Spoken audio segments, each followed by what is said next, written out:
자, 오늘은 1차 방정식의 활용 차례인데요. 학습 목표를 같이 봅시다. 1차 방정식을 활용하여 다양한 실생활 문제를 해결할 수 있다. 혹시 초등학교 때 활용이란 말 들어봤나요? 앞으로 활용은 좀 듣기 좋은 단어가 되었으면 좋겠는데, 아무튼 활용 파트에서는 실생활 문제를 해결하는구나 라고 생각하시면 됩니다. 넘어가 볼까요? 자, 화면의 오른쪽 아래를 봅시다. 오른쪽 아래에 보면 1, 2, 3, 4가 있는데요. 우리가 저번에 했던 1차 방정식의 풀이는 3번에 해당되는 거였고요. 오늘 우리가 배워야 될 부분은 1, 2번이에요. 근데 1, 2번도 저번에 했었던 거니까 어렵지는 않을 건데 어려울 수도 있고. 자, 오늘의 첫 번째. 우유 한 개의 가격. 지은이는 어머니와 함께 시장에 갔다가 200ml짜리 우유 9개와 100원짜리 요구르트 1개를 세트 상품으로 만들어 4,330원에 판매한다는 걸 알게 되었습니다. 할인 판매를 하는 우유 한 개의 가격을 구하는 방법에 대하여 생각해 봅시다. 헷갈리는 사람은 잠깐 멈추고 다시 한번 읽어봐요. 자, 다시 읽어봤죠? 읽어보니까 결국 이 아이, 지은이가 궁금한 거는 뭐예요? 그렇죠. 우유 한 개의 가격입니다. 그래서 우리는 우유 한 개의 가격을 X라고 정하기로 했습니다. 우리가 아까 이게 오늘 중요하다 그랬는데 첫 번째, 무엇을 미지수로 정할 것인지 1번을 한 거예요. 우리는 우유 한 개의 가격을 X라고 한 겁니다.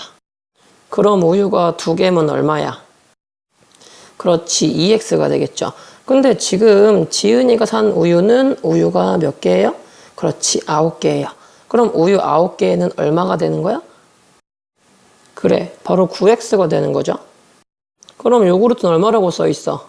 요구르트는 100원이라고 써 있네요.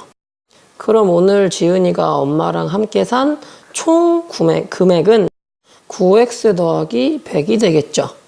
우유 가격 9X랑 요구르트 가격 100원이니까 두 개를 어떻게 하겠어요? 더해줘야겠지, 그치? 근데 그게 얼마랑 같다고 했냐면 4,330원이랑 똑같다고 합니다. 그럼 지금 보이는 게 뭐예요? 바로 1차 방정식입니다. 지금까지 한 게 몇 번이에요? 2번이에요. X를 아까 우유 한 개로 결정했고 식을 지금 이렇게 세워본 겁니다. 그럼 1차 방정식의 풀이를 여러분들이 해보았다고 했을 때 X는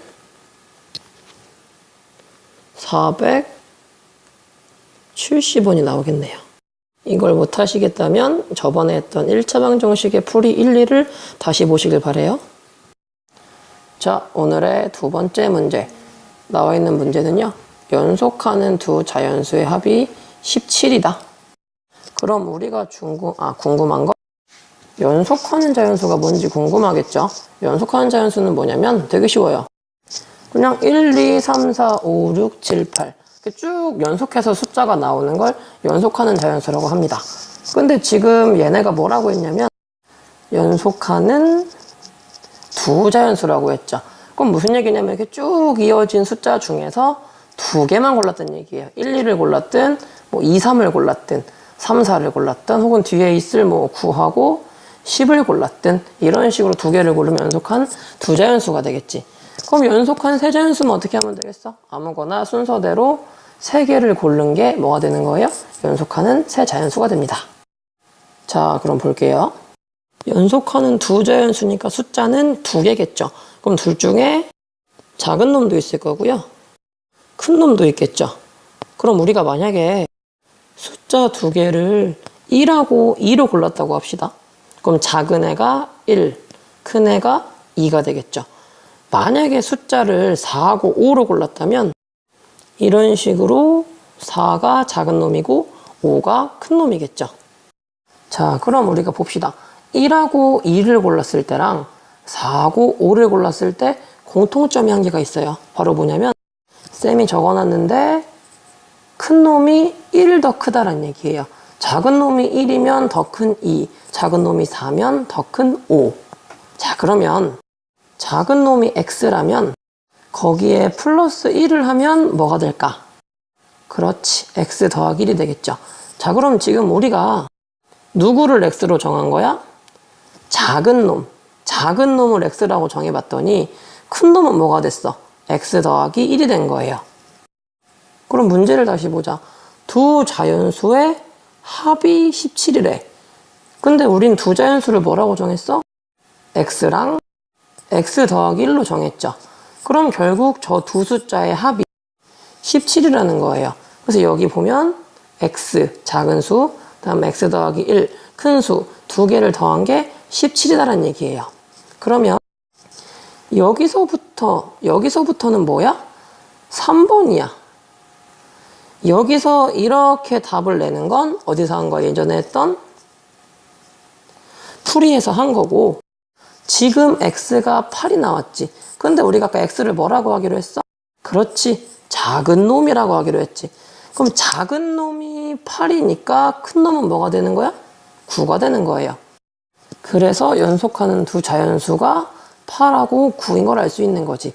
맞나 안 맞나 보려면 문제 더 보면 되겠죠. 연속하는 두 자연수가 8, 9인지 보려면 더해서 뭐가 나오면 되겠어? 17이 나오면 되겠지.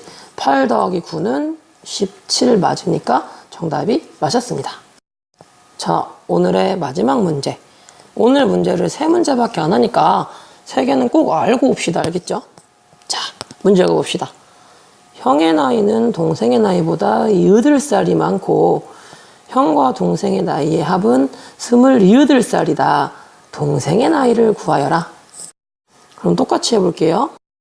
동생이 있고 형이 있다고 볼게요. 자, 그럼 동생 나이가 7살이면 형은 몇 살이야?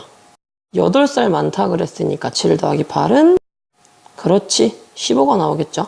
그럼 동생 나이가 8살이라면 형 나이는 몇 살이 될 것 같아? 그렇지, 16살이 되겠죠. 그쵸? 그럼 딱 봐도 규칙이 뭐야?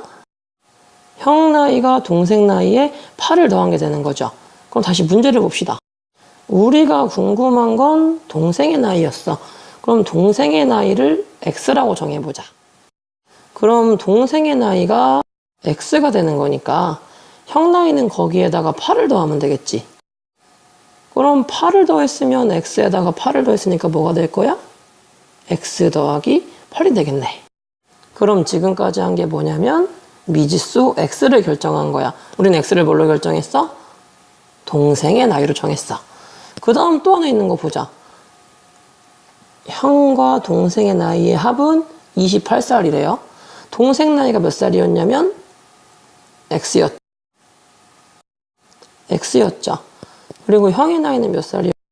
그렇지, X 플러스 8살이었습니다. 그러면 형의 나이와 동생의 나이를 어떻게 했대요? 더해봤더니 뭐가 나왔대? 28살이 나왔대요. 지금 이렇게 식을 세운 게 몇 번인 거예요? 2번. 1차 방정식으로 표현한 겁니다. 그럼 그 다음 답을 쭉쭉쭉 내는 건 어디서 한 거라 그랬지 아까? 풀이에서 한 거라 그랬죠. 그럼 결국 정답이 뭐가 나오냐면 x는 10이 나옵니다. 그럼 우리가 아까 뭘 x로 정했냐면 동생의 나이를 x로 정했죠. 그럼 동생이 몇 살인 거야? 그렇지, 동생이 10살인 거예요. 그럼 동생이 10살이니까 형은 몇 살인 거야? 8살 많다 그랬으니까 18살이 되겠죠. 그럼 다시 문제를 보자. 문제를 보니까 동생 나이랑 형 나이를 내서 몇 살이 되면 된대요? 28살이 되면 된대요. 더하기 해봤더니 뭐가 맞아? 28살이 맞네. 고로 방금 구한 이게 정답이 됩니다. 어떻게 하는지 알겠어요? 혹시 잘 모르겠으면 멈췄다가 듣고 한번 해보면 더 좋을 것 같아요. 화이팅이에요. 끝난 줄 알았죠? 자, 그 다음으로 볼 건 깜짝 놀랐죠? 히히. 지금 이걸 다 풀 거예요. 는 뻥이고, 이거 좀 내려볼게. 이거는 112쪽이에요. 저번에 숙제를 냈던 것 같은데 쌤이 못 풀어준 것 같아가지고 혹시 112쪽 풀어본 사람 중에서 모르는 거 있다 하는 분들은 클래스팅에다가 몇 번 문제 모르겠다고 남겨주면 쌤이 영상으로 만들어 줄게요. 오늘은 여기까지만 합시다. 수고했어요.